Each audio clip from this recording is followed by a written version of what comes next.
te bendiga. Realmente es un honor, es un privilegio poder estar aquí en un capítulo más de nuestro podcast En la Barca. Realmente es una bendición poder continuar con un tema que empezamos a hablar la semana pasada.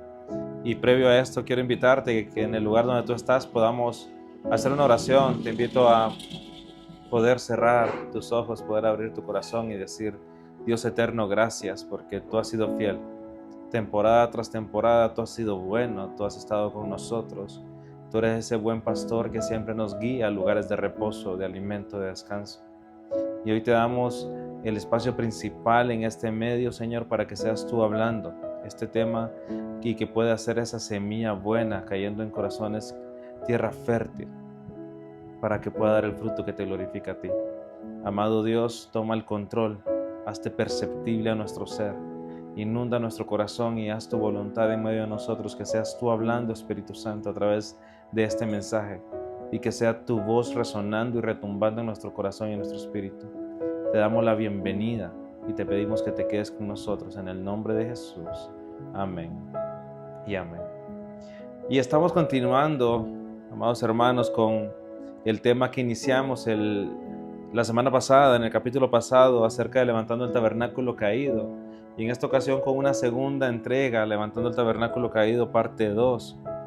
En el episodio pasado iniciamos hablando del secreto de David, donde encontramos que Dios promete levantar el tabernáculo caído de David, que está en Hechos capítulo 15, verso 16 al 18, donde dice: después de esto volveré y reedificaré el tabernáculo de David que está caído, y repararé sus ruinas y lo volveré a levantar, para que el resto de los hombres busque al Señor, y todos los gentiles sobre los cuales es invocado mi nombre, dice el Señor, que hace conocer todo esto desde tiempos antiguos.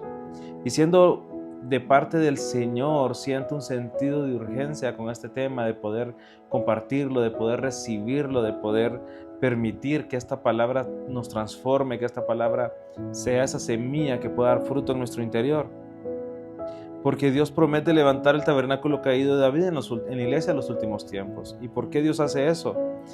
Y es que aprendimos que una generación en la que Dios levanta el tabernáculo caído es una generación de intimidad, es una generación de revelación, es una generación con el corazón conforme al corazón de Dios, que busca los anhelos de Dios sobre todas las cosas, que busca los sueños de Dios sobre todas las cosas. Es una generación que está dispuesta a morir a sus deseos para ver cumplidos los deseos del corazón de Dios. Es una generación que entra a lo profundo del corazón de Dios y puede complacer su corazón, aún aquello que Dios no pide, sino que Dios desea. Y esto es lo que el tabernáculo caído de David hace en el corazón, que es donde se levanta. Es una generación que brinda una adoración continua, centrada en la presencia de Dios, sin estructuras religiosas, sin ritos, sin tradiciones. Amada iglesia del Señor, estamos respondiendo a esta pregunta: ¿por qué Dios desea levantar el tabernáculo caído de David? Y es porque una generación, y este es el tema que estaremos abordando, una generación en la que se levanta el tabernáculo caído, es una generación que comprende la función del tabernáculo. Es una generación que entiende la función del tabernáculo, de cómo Dios deseó que su tabernáculo fuera y qué función deseó que cumpliera. David levantó el tabernáculo conforme al corazón de Dios.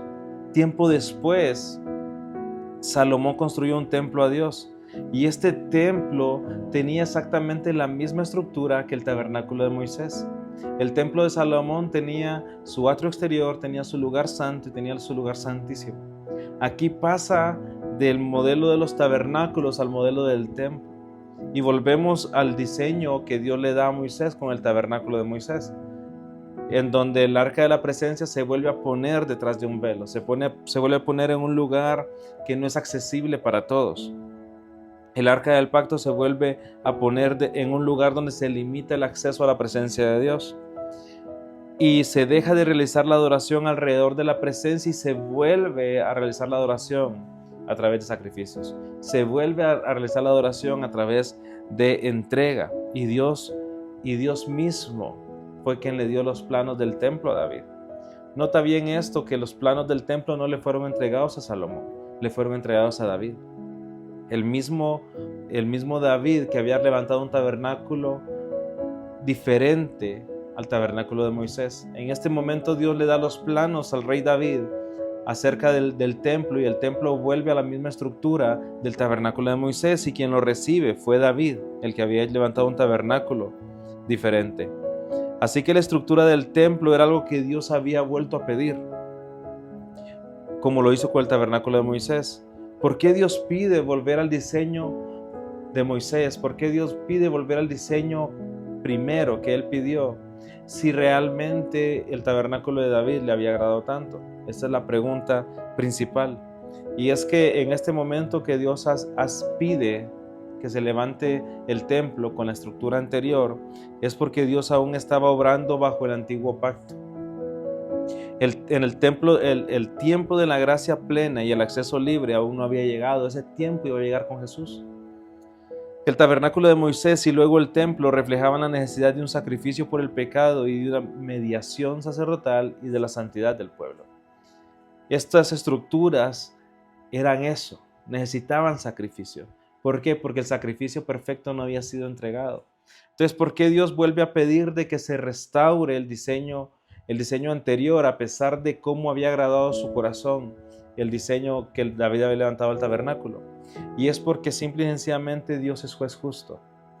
Y su justicia, para ser satisfecha, para ser saciada, necesitaba la entrega de un sacrificio. Claro, todos los seres humanos, dice la Escritura que estamos separados de la presencia de Dios a causa del pecado.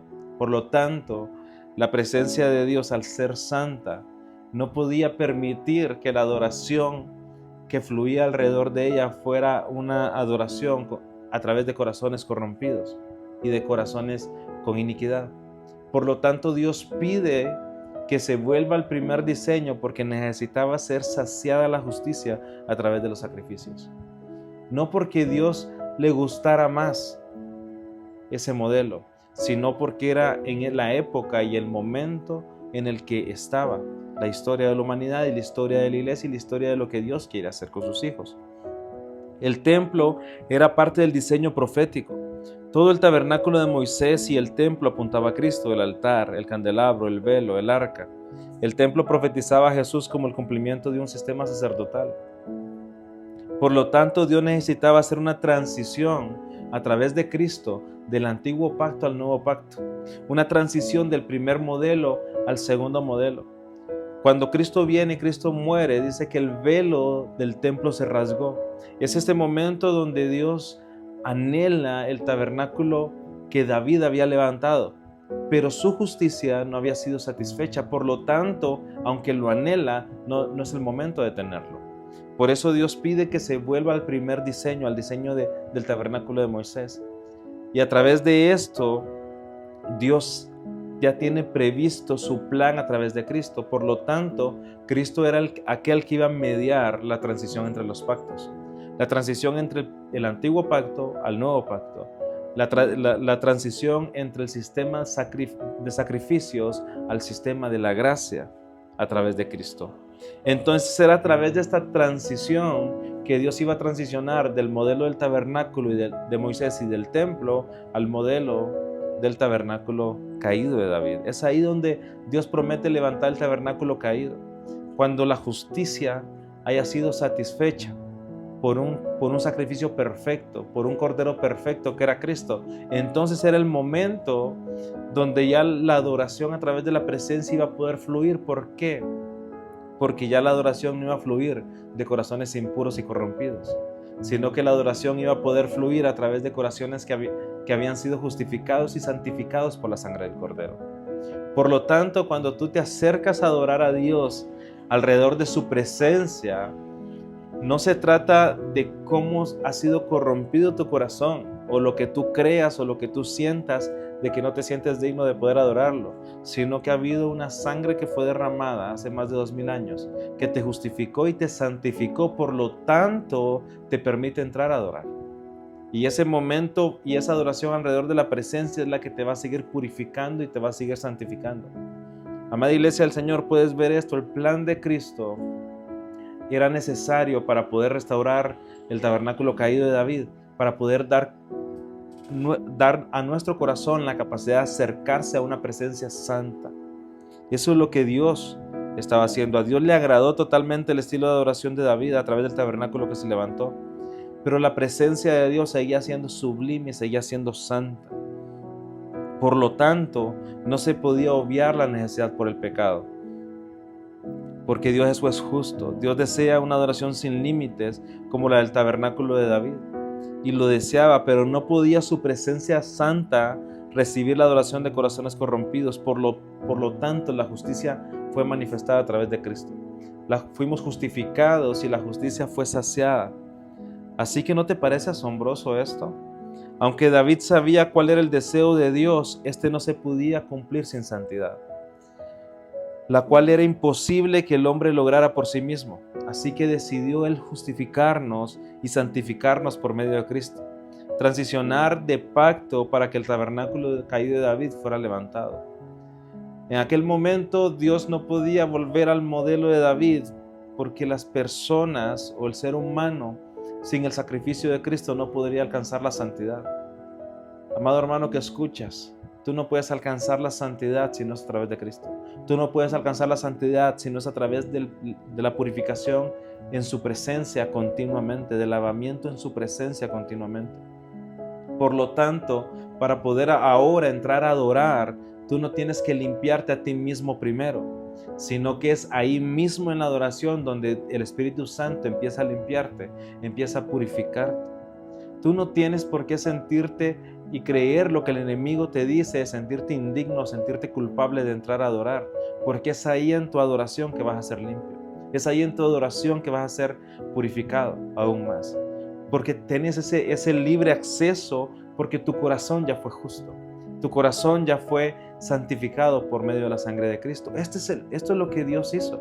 El sacrificio de Cristo rompió el velo precisamente por eso, porque su sangre nos limpió, una vez y para siempre nos cubrió.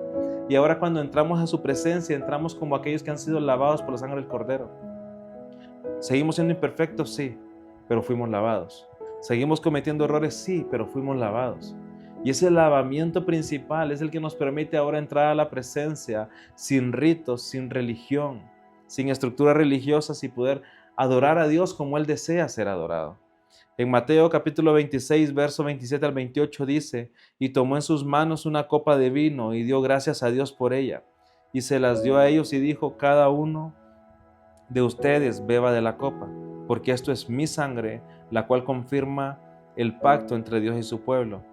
Es derramada como sacrificio para perdonar los pecados de muchos.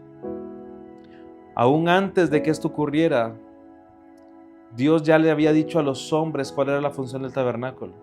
Cristo a través de su sangre, dice en este texto, Cristo a través de su sangre hace la transición entre pactos, pasando del antiguo pacto al nuevo pacto, pasando de la antigua estructura religiosa a la estructura de la gracia, al movimiento de la gracia, al derramamiento de la gracia. Pero aún antes de que esto ocurriera, Dios ya le había dicho a su pueblo cuál era el propósito del tabernáculo. Sin embargo, el pueblo no lo entendió. No había un corazón abierto para entender cuál era el diseño de Dios antes de ser redimidos por la sangre del Cordero. Dios ya le había dicho cuál era la función de ellos. La función del tabernáculo no era limitar el acceso a la presencia. La función era para acercarse Dios a su pueblo. El tabernáculo era Dios en medio de su pueblo. Era una forma en la que Dios se acercaba y habitaba en medio de los suyos. Dios siempre quiso estar cerca de los hombres y los hombres no lo entendieron. Y hasta este momento hay muchos que no lo entienden. Hay muchos que todavía no transicionan y el velo no ha sido rasgado por completo y muchos no entienden cuál es el deseo del corazón de Dios. Dios no es un Dios lejano que busca que lo busquemos lejos, que valga la redundancia, sino Dios es un Dios que está cercano y que siempre ha buscado habitar en medio de su pueblo. Esa era la función de los tabernáculos, no era limitar la presencia, sino acercarse a su pueblo. Entonces, al no entender el hombre la imagen del tabernáculo de Dios, la imagen de estos mismos se corrompe.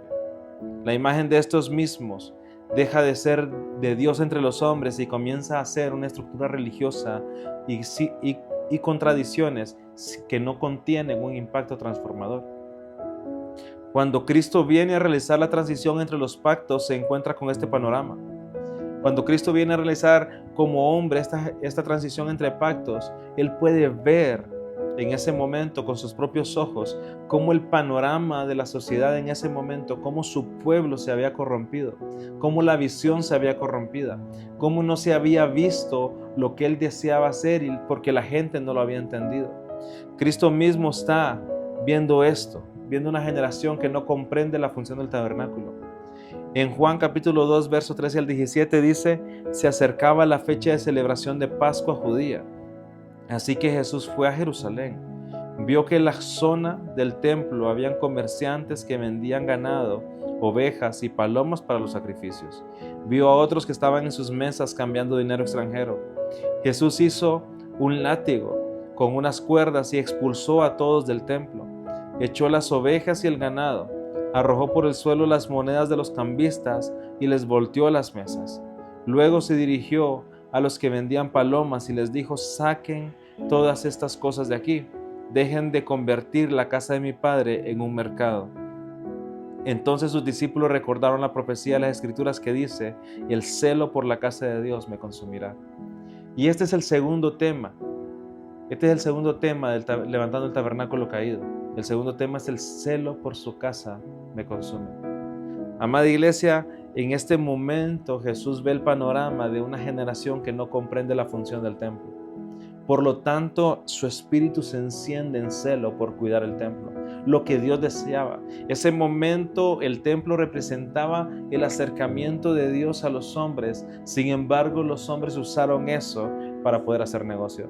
Sin embargo, los hombres usaron eso solo como tradiciones. Usaron eso como una oportunidad de poder lucrarse. Jesús observa cómo el templo, un lugar que representaba el deseo en el corazón de Dios por acercarse a los hombres, se había convertido en un lugar de comercio, de negocio y de intercambio para poder cumplir una tradición sin impacto transformador. ¿Qué es lo que pasaba en este templo? En este templo se vendía todos los animales para el sacrificio. Las personas iban para poder rendir sacrificio por sus pecados, pero ahí afuera estaba la venta de estos animales. Simple y sencillamente había un comercio rodeado de una tradición que no transformaba a la gente, rodeado de una tradición que no hacía nada en el corazón de las personas. Y en este lugar estaban estos comerciantes, estaban estos cambistas, dice la escritura que leímos, que eran los que cambiaban monedas extranjeras. Muchas veces, amada iglesia, el templo se vuelve en un lugar donde se mueven las monedas de cambio. Tú debes comprender que Dios no trabaja con monedas de cambio. Y muchas veces nosotros tenemos monedas de cambio por Dios. ¿Cuáles son las monedas de cambio en esta temporada de la historia? Son esas cuando tú dices que vas a ayunar para que Dios haga algo, donde dices que vas a orar mucho para que Dios haga algo, y estás intercambiando sacrificio por respuestas, y estás intercambiando sacrificio por milagros o por lo que Dios quiere hacer. Sin embargo, si tú vas a ayunar, si tú vas a orar, es por conocerlo a Él, por deleitarte en Él, por tener intimidad con Él, no como una moneda de cambio. Todo lo demás va a ser añadido si buscas primeramente el reino de Dios. Y el subtema precisamente es este: el celo por su casa me consume, porque eso es lo que habitaba en el corazón de Cristo, que ya había sido profetizado. Y esto también estaba en el corazón de David, porque David comprendía cuál era el celo por la casa de Dios, porque David fue el profeta que profetizó eso que recordaron los discípulos. En el Salmo 69:9 dice: el celo por tu casa me ha consumido, y los insultos de aquellos que te insultan han caído sobre mí. Fue David el que entendía el celo que iba a atravesar el Mesías. Fue David el que comprendía el celo por la casa de Dios. Entonces, cuando Dios levanta el tabernáculo caído de David en tu corazón, te tiene que empezar a consumir el celo por su casa.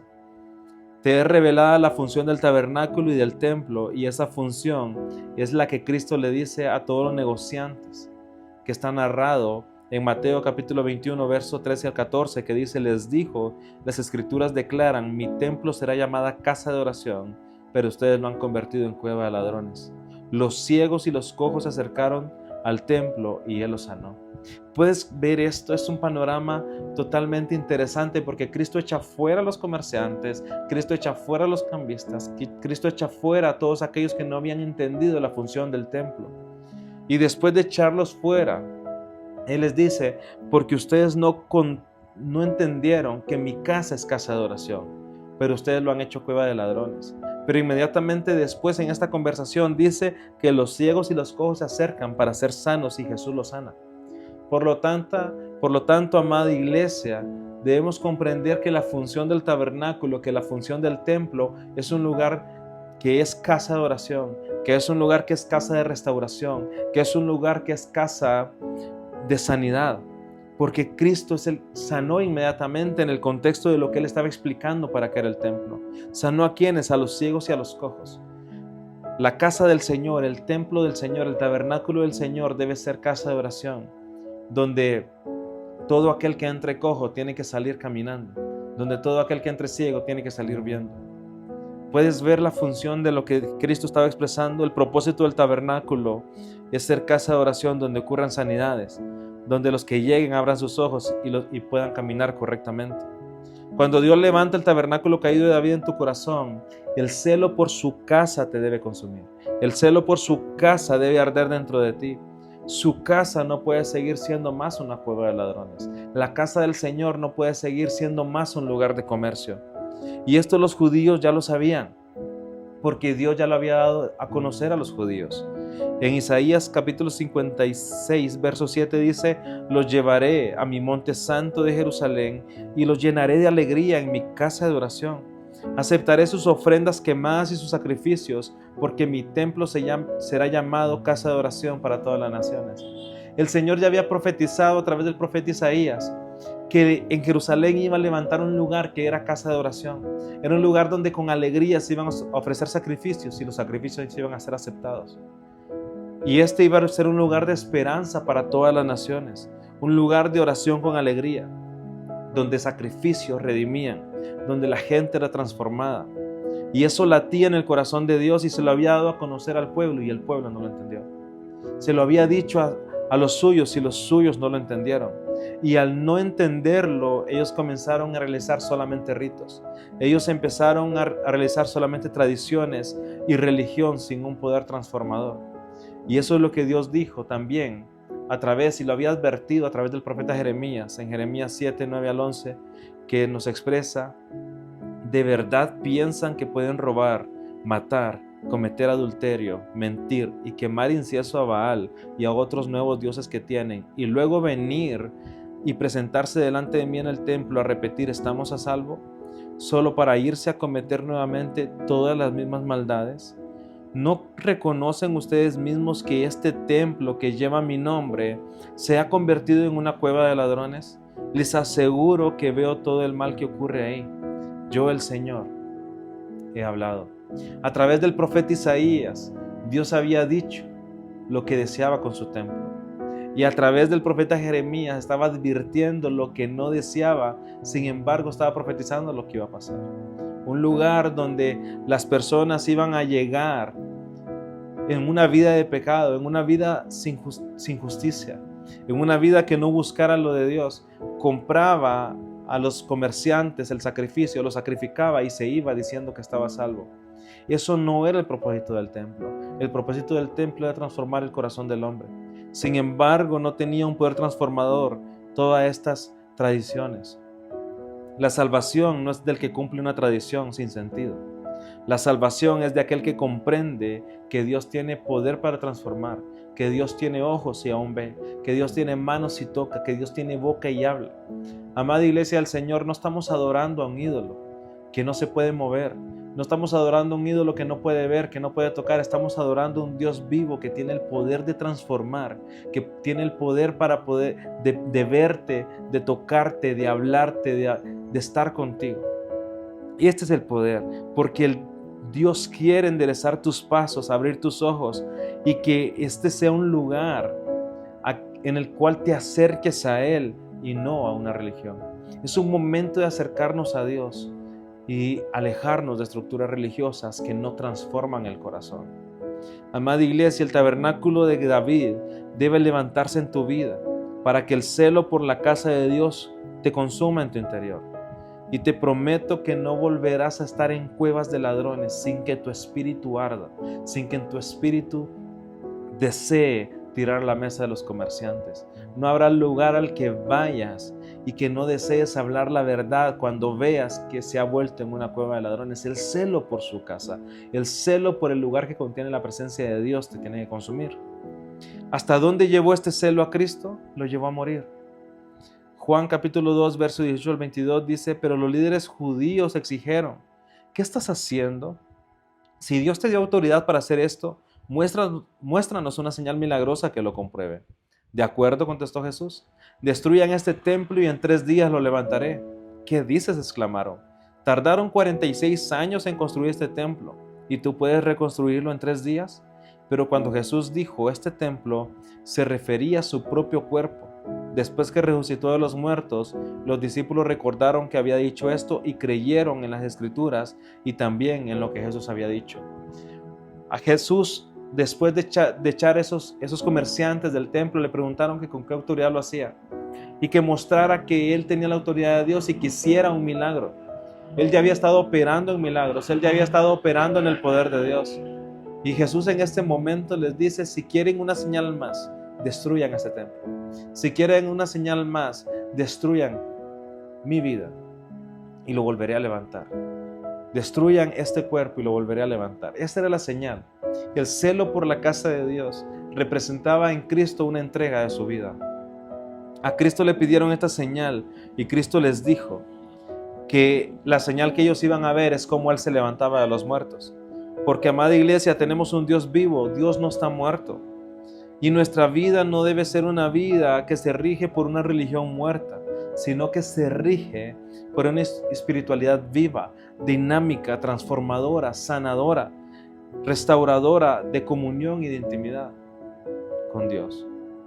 El celo por la casa de Dios debe llevarte a tumbar las mesas de los comerciantes de la religión muerta, aunque esto te lleve a morir por su causa. El celo por su casa te debe consumir a tal punto de que ya no vivas tú, sino que Cristo vive en ti y estés dispuesto a morir por la causa de Cristo. A esto lo llevó el celo a Cristo. A esto puede llevarte el celo, debe llevarte el celo por su casa cuando éste te consume, cuando el tabernáculo caído de David es levantado, es restaurado en tu interior y toda tu adoración se centra en una presencia a Dios sin estructuras. Cristo hizo la transición del antiguo pacto al nuevo pacto, propiciando que fuese levantado el tabernáculo caído de David. Una vez más, una adoración continua, una adoración centrada en la presencia de Dios por una generación que ya fue justificada, por una generación que fue santificada por la sangre de Cristo. Todo este panorama nos lo dice en Hebreos capítulo 9, del 9 al 15, el escritor de Hebreos dice, hablando del tabernáculo y del sistema anterior, dice: esta es una ilustración que apunta al tiempo presente, pues las ofrendas y los sacrificios que ofrecen los sacerdotes no pueden limpiar la conciencia de las personas que los traen, pues ese sistema antiguo solo consiste en alimentos, bebidas y diversas ceremonias de purificación, es decir, ordenanzas externas que permanecieron vigentes solo hasta que se estableció un sistema mejor. Entonces Cristo ahora ha llegado a ser el sumo sacerdote por sobre todas las cosas buenas que han venido. Él entró en ese tabernáculo superior y más perfecto que está en el cielo, el cual no fue hecho por manos humanas ni forma parte del mundo creado. Con su propia sangre, no con la sangre de cabras ni de becerros, entró en el lugar santísimo una sola vez y para siempre, y aseguró nuestra redención eterna. Bajo el sistema antiguo, la sangre de cabras y toros y cenizas de una novilla podían limpiar el cuerpo de personas que estaban ceremonialmente impuras. Imagínense cuánto más la sangre de Cristo nos purifica la conciencia de acciones pecaminosas para que adoremos al Dios viviente. Pues por el poder del Espíritu eterno, Cristo se ofreció a sí mismo a Dios como sacrificio perfecto por nuestros pecados. Por eso Él es el mediador de un nuevo pacto entre Dios y la gente, para que todos los que son llamados puedan recibir la herencia eterna que Dios les ha prometido, pues Cristo murió para librarnos del castigo por los pecados que había cometido bajo ese primer pacto. ¿Puedes comprender todo lo que Cristo hizo? Cristo entró al tabernáculo en el cielo, entró al lugar santísimo y rasgó el velo para que la presencia de Dios fuera accesible para todos, para levantar el tabernáculo caído de David y que nuestra adoración se centrara en Él, ahora con un corazón justificado. ahora con un corazón purificado, ahora con un corazón santificado por Cristo, por su sangre. La religión vacía te convierte en un ladrón que corrompe el diseño de Dios, pero una vida de oración y adoración alrededor de la presencia de Dios te transforma a la imagen de Cristo.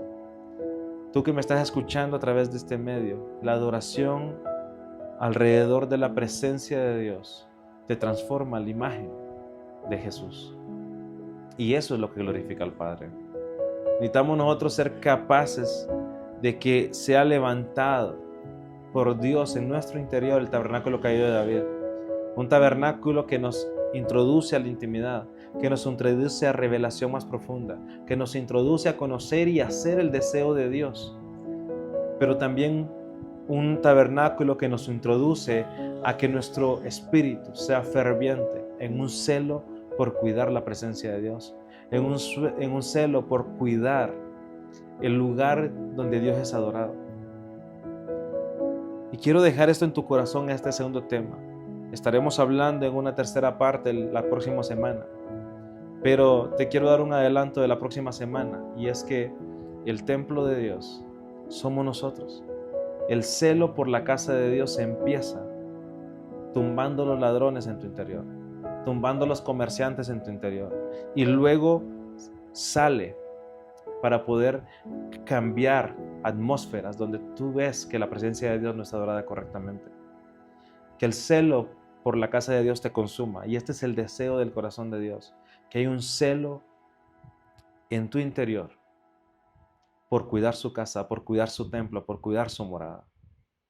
Con esto en el corazón, amada iglesia, te invito a poder cerrar este momento con una oración, que puedas cerrar tus ojos, que puedas abrir tu corazón y que puedas decir: Padre eterno, gracias. Gracias porque tu deseo siempre ha sido estar cerca de nosotros. Gracias porque tu deseo siempre ha sido habitar en medio de tu pueblo.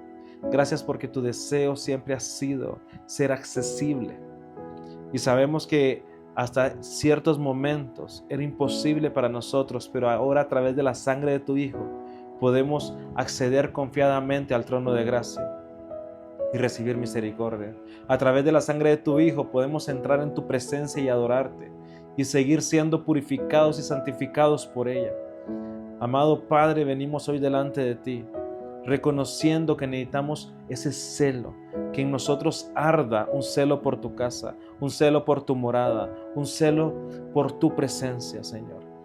Porque tú, Espíritu Santo, tú eres quien nos anhela celosamente. Por lo tanto, el celo en nosotros, hoy disponemos nuestro corazón para que crezca, para poder ir al frente sin importar a dónde nos lleve este celo. Si el celo por tu casa nos lleva a la muerte, el morir en ti es ganancia, el morir por ti es ganancia, como lo dijo el apóstol Pablo. Y hoy estamos en este lugar abriendo nuestro corazón para que seas tú, Señor, levantando el tabernáculo caído de tu siervo David. Que en nosotros pueda haber una generación de intimidad, una generación de revelación, una generación del secreto, una generación con celo por su casa, con celo por la adoración, con celo por lo santo. Pero no un celo que nos lleve a estructuras religiosas o a juicio incorrecto, sino un celo que nos permita juzgar con justo juicio y poder hacer tu voluntad en la tierra. Hoy queremos ser una generación, Señor, que sea purificado, que sea santificado aún más y que sea preparada para tu venida. Una generación que se prepara para ser esa novia pura, santa, sin mancha y sin arruga. Así te lo pedimos, Señor, entregándote todo nuestro interior en el nombre de Jesús. Amén y amén. Realmente ha sido un privilegio poder brindarte esto de parte del corazón de Dios, y ha sido un honor para mí poder hacerlo. Así que dejo esto en tu corazón, y esta pregunta es esta: ¿estás listo para que Dios levante el tabernáculo caído de David en tu vida, encendiendo el celo por su casa?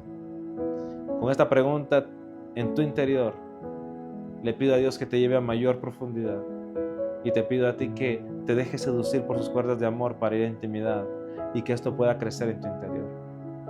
Sin más, amada iglesia, que el Señor te bendiga y nos vemos en un próximo episodio.